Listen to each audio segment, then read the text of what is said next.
In the arid hills of Castile, the village of Bruega had endured its share of trials. Droughts, plagues, and the looming shadow of the Inquisition had forged its people into weary survivors. But in the summer of 1674, when Eugenia Martínez Vallejo was born, a new whisper stirred, not of divine wrath, but of something stranger.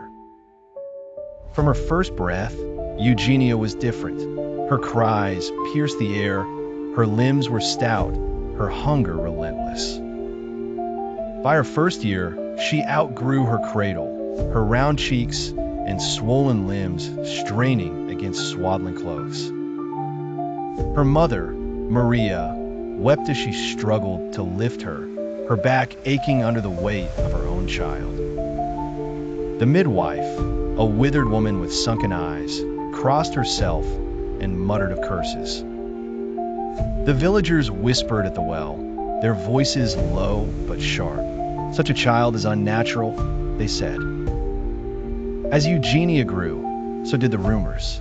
Some called her appetite demonic, claiming she consumed twice her weight in bread and milk daily. Others saw her as a punishment, a living mark of her parents' hidden sin.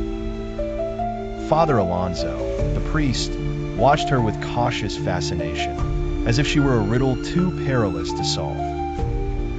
Her father, Thomas, a stooped farmer, bore the shame in silence. He had hoped for a son to work the rocky fields, not a daughter whose body seemed to defy nature. Yet, in Eugenia's wide, dark eyes, brimming with innocent confusion, his heart softened. She was a child, cursed or not.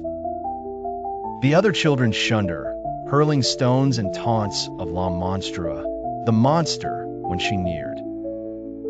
Eugenia learned to linger by the hearth, where Maria's weary hands stroked her hair with faltering reassurances. God made you as you are, Maria said, her voice trembling. But God's design seemed cruel. By 6, Eugenia struggled to walk, gasping for breath, her skin stretched taut over her swollen frame, marked by angry red folds. The village physician, a man of scant skill and less compassion, declared her a medical oddity, fit for study, not healing. Her world shrank to the dim walls of their cottage, where firelight cast her shadow, vast and distorted, on the stone. The whispers spread beyond Bruega, carried on the dry, Castilian wind to ears far more powerful than those of superstitious villagers.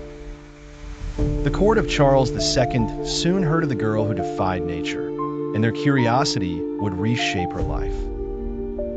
A letter arrived on a day when the air smelled of scorched wheat. A horseman in royal livery, his doublet embroidered with the king's crest, dismounted outside the Martínez Vallejo cottage.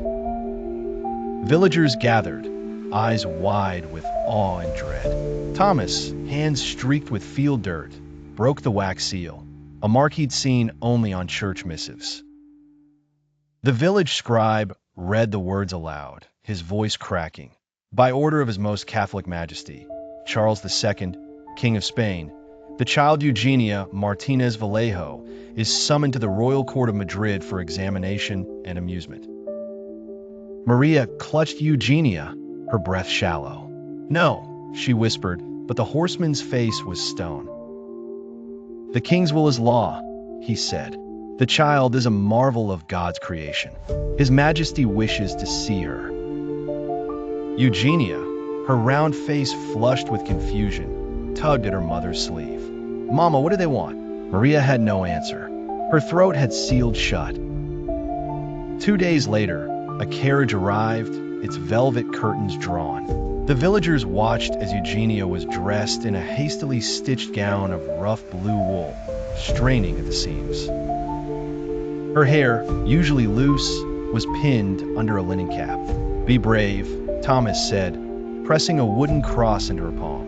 God goes with you. Eugenia's lip trembled, but she nodded, not understanding why she was being taken, only seeing her parents' tear-streaked faces. The journey to Madrid was a haze of dust and jolting wheels. The carriage, grand by village standards, was stifling, Eugenia's body aching from emotion, her skin chafing against unfamiliar fabric.